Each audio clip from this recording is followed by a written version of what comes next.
So we are now moving into the vendor specific section of this video series. Yay, we've made it this far. We are definitely making progress here. I promise we will also get to some how, like the steps, like to go through City Hall, Central Park, that kind of stuff much later on. I already have those blog posts or actually pages on my website that you can easily find in my link and bio. So if you're just like, I just want to know how to like get married at City Hall, find those pages because they have all kinds of detailed information in there. Anyways, we will now start talking about vendors. So in terms of planning, I'm going to start off with probably the least used vendor when it comes, well, maybe not, I don't know, for elopements and intimate weddings, and that would be a planner or a day of coordinator. I think more people should consider having a planner or a day of coordinator when it comes to their elopement. I think it would make their day run a lot more smoothly. It again depends on your plans and who your other vendors are, because while I'm a wedding photographer, that's primarily what I do essentially fill the role of a day of coordinator for a lot of the elopements and intimate weddings that I work on. That's just sort of, I'm there, I'm helpful, I know what's going on, I'll keep people on time, that kind of stuff. I kind of fulfill that role. Not everybody's going to do that, but that's something that I include as part of my service.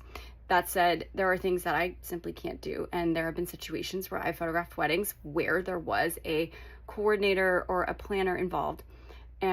They just served to make the day flow more smoothly. It's possible they were involved in hiring vendors ahead of time.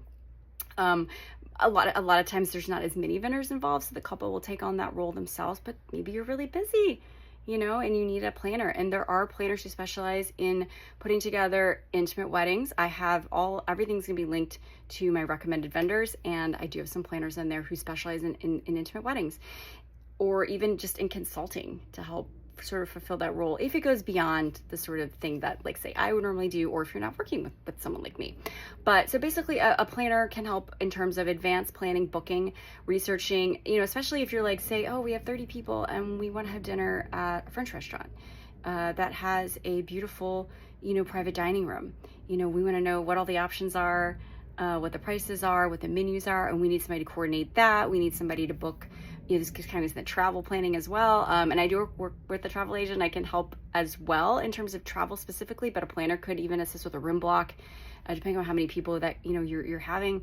And just with like other elements, like you're like, I don't want to deal with, I don't have time to talk to all these different vendors. I don't have time to interview hair and makeup or, floral or, all these things like that. They can certainly help at least narrow down some options for you. So if you're pressed for time, definitely consider a planner.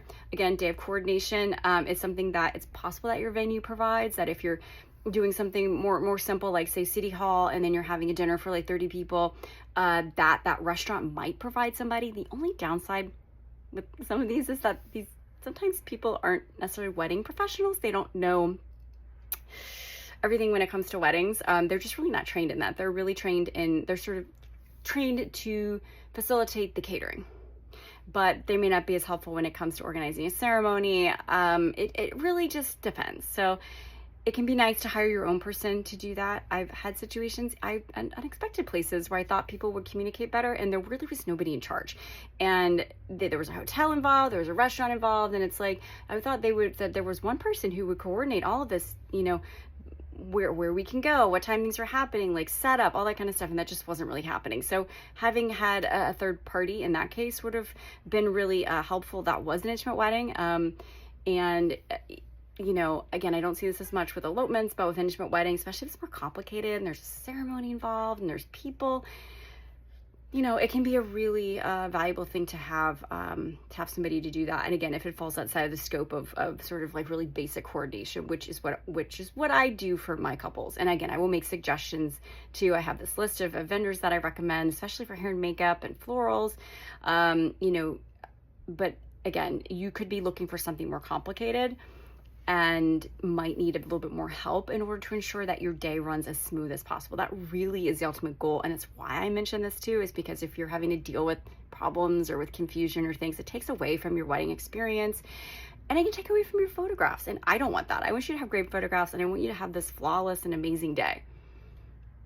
Does it always happen? No, but it could, and it should happen. So you might want to consider some planning help depending upon your plans.